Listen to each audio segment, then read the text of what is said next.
Hi, my name is Michaela, and today I'm going to introduce myself and give you a little bit of information about me and where I came from and what I'm planning on doing here in this class. Bear with me just a moment as I get my presentation pulled up. I enjoy these little get to know me activities because I like to be able to bridge the gap. You know, when we're doing online learning, sometimes it's a little hard to um, see anything beyond the name. So I really appreciate this opportunity and I look forward to getting to know you guys as well. I'm going to start out with my education. I went to high school in a small town in Maine. Quick little fun fact, I actually graduated from the same high school that my mom did and that four of my grandparents taught at. Here is a picture of my grandmother who is at this time was completing her student teaching. And then these two grandparents both taught, and my grandfather here continues to teach. He's actually the head of the science department.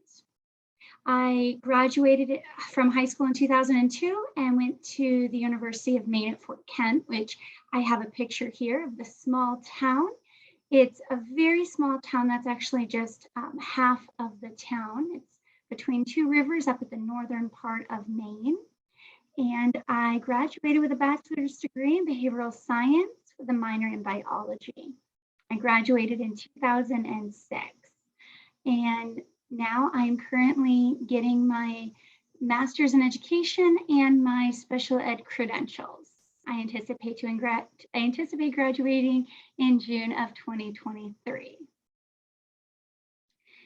So with my background in behavioral science, I've done quite a few career changes. I've worked in behavioral health for the most part, specifically psychiatric units. I've worked in human services.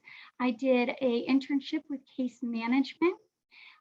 I worked with behavioral health care insurance when I moved to San Diego. And after all of those, I decided, well, let's try something new. And I worked for 5 years at a large broker dealer in finance as a customer service rep.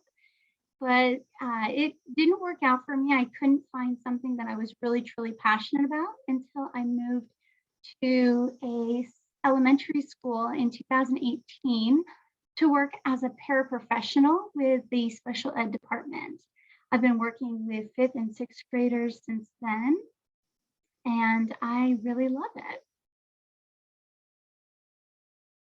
So why special education? I actually was planning on doing a multiple subject credential until about 2 weeks ago. And this was really a turning point for me. So here is a student that I had worked with for the whole year. He was a 6th grader. And they were promoting to middle school. And at promotion, the student who had a very troubled home life was really distraught over the fact that his mom didn't come to his promotion, but then nobody in his family or close friends came to his promotion. And the team that I work with came together and we ended up throwing him his own special little party with his own meal. We had one of my colleagues went out to Carl's Jr. and she got us a bunch of burgers and fries. She had a graduation card in her purse for her son who was also promoting. And we tossed in some money and really just kind of showered this student with love and made him feel so special.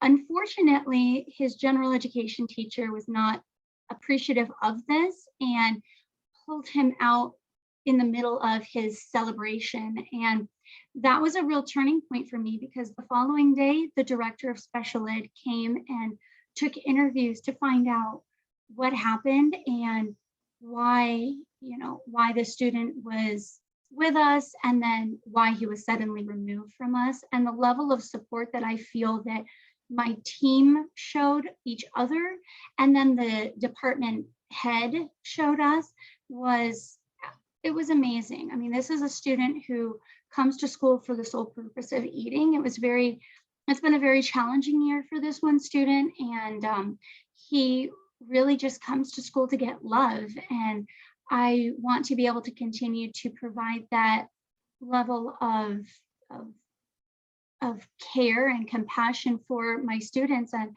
this is just one example of how the special education team really comes together for our students. I could give you so many stories about it, but this day was a real turning point for me.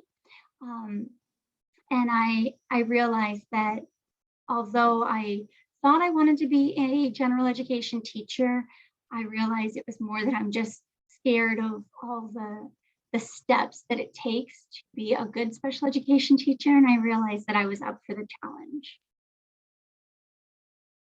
My three hopes. So this is really what was keeping me from being a special education teacher back when I was first looking at credentials. And that is, I want to write a good IEP goal. I have seen some IEP goals where some previous special education teachers had students would multiply 3-digit numbers because they're simply in the 5th grade or 6th grade, when in fact the student doesn't know how to add or subtract 2-digit numbers.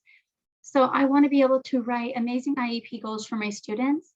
I also want to know how to organize learning groups efficiently and effectively. The teacher that I worked under was really good about organizing the groups. She would do tests at the beginning of the term and place students and then adjust as needed as she got to know the students and got to know their abilities.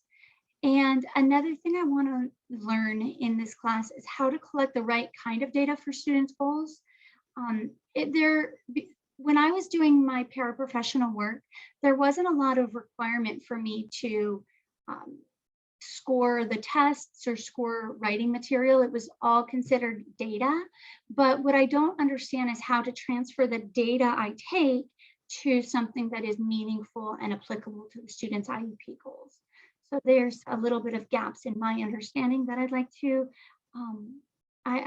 to understand prior to getting my internship in the fall, hopefully. So then on a personal note, I'm a single mama to 2 kids. I've been with my partner for over 5 years. I love to write, I draw, I paint, and I love coffee. Never too far from my coffee cup. I love to explore San Diego County with my family. And my YouTube channel is called Autumn the Teacher. And that's because my oldest child named my channel after our sweet cat, Autumn. One of the things that I really enjoy about working online is when my classmates reach out to me through email. I've met some amazing classmates already. And I think that since we're not really together in a physical capacity, being able to have the comfort to be able to email and ask questions or get clarifications from each other is sometimes just as meaningful as being able to get clarification from the professors. So if you would like, go ahead and take my email down and reach out to me and say hi. I look forward to getting to know you all. Thank you.